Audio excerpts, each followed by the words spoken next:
अस्सलाम वालेकुम वरहमतुल्लाहि वबरकातुहू।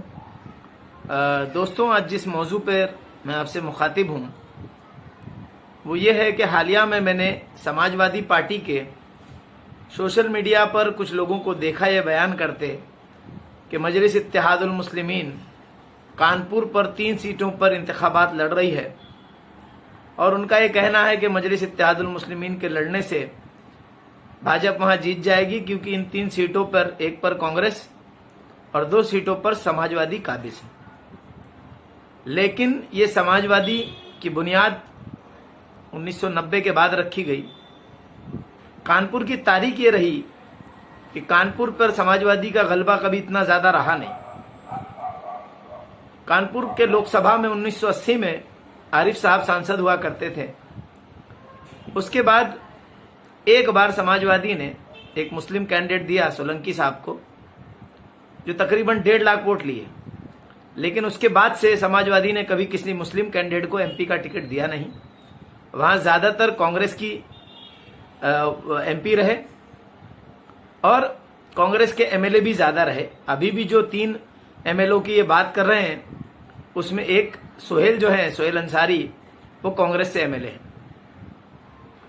और समाजवादी पार्टी लोकसभा में कहीं 40,000 वोट, कभी 50,000 वोट, इससे ज्यादा कभी वहां ले नहीं पाई। जब मुस्लिम को टिकट दिया था इन्होंने तब 1.5 लाख वोट लिया था। और समाजवादी पार्टी जब 2017 में सत्ता में आई थी तब समाजवादी ने अपने वादे पूरे नहीं किए और आज भी कानपुर शहर जो है वो डेवलपमेंट से महरूम है। क्योंकि मैं खुद कानपुर का हूं, वहां की जो तहजीब तमीज और जो वहां एक वक्त वो मैनचेस्टर कहा जाता था, वहां इतनी फैक्ट्रीज थी, वहां इतना डेवलपमेंट था, लेबर्स थे, मिल बंद हो गई। आज भी वहां कानपुर का मेन जो है टाट मिल के नाम से मशहूर है।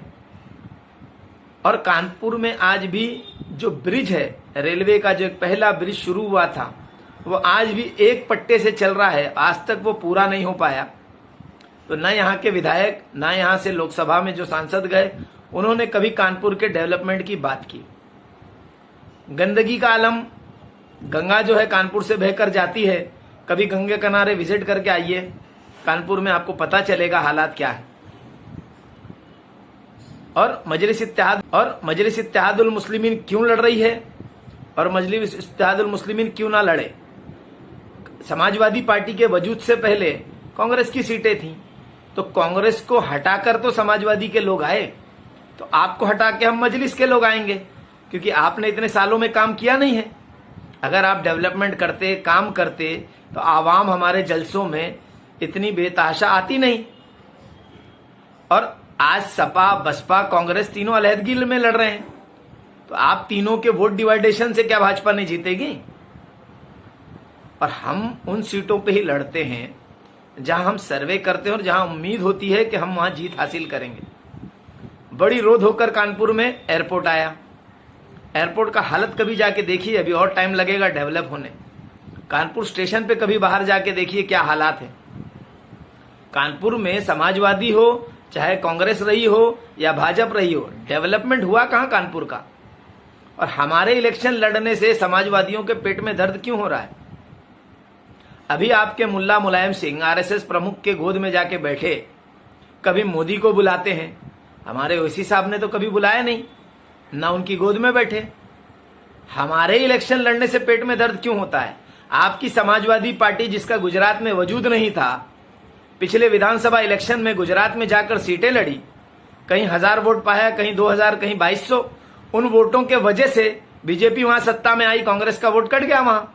इस पर तो कभी मुंह खोलिए, कभी बोलिए आपका गुजरात में कोई वजूद है समाजवादी पार्टी का। क्यों आप लड़ने गए वहां। आप बिहार में गए लड़ने, आपकी क्या हासिल हुई। और आप 80 सीटें यूपी में लोकसभा की लड़ रहे हैं, 40 बसपा के साथ लड़े, हार गए। उस पर कभी, अब आपके अंदर ताकत बची नहीं, आपने अपने वादे पूरे किए नहीं, आपके सगे चचा छोड़ के आपको भाग गए, बाप की आप इज्जत करते नहीं और मजलिस इत्तेहादुल मुस्लिमीन पे तनकीद करते हैं। आपकी पार्टी के मुस्लिम लीडरान जब मुजफ्फरनगर में दंगे हो रहे थे, आप संभल में डांस, आपकी जो क्षेत्र है सैफई में डांस देख रहे थे।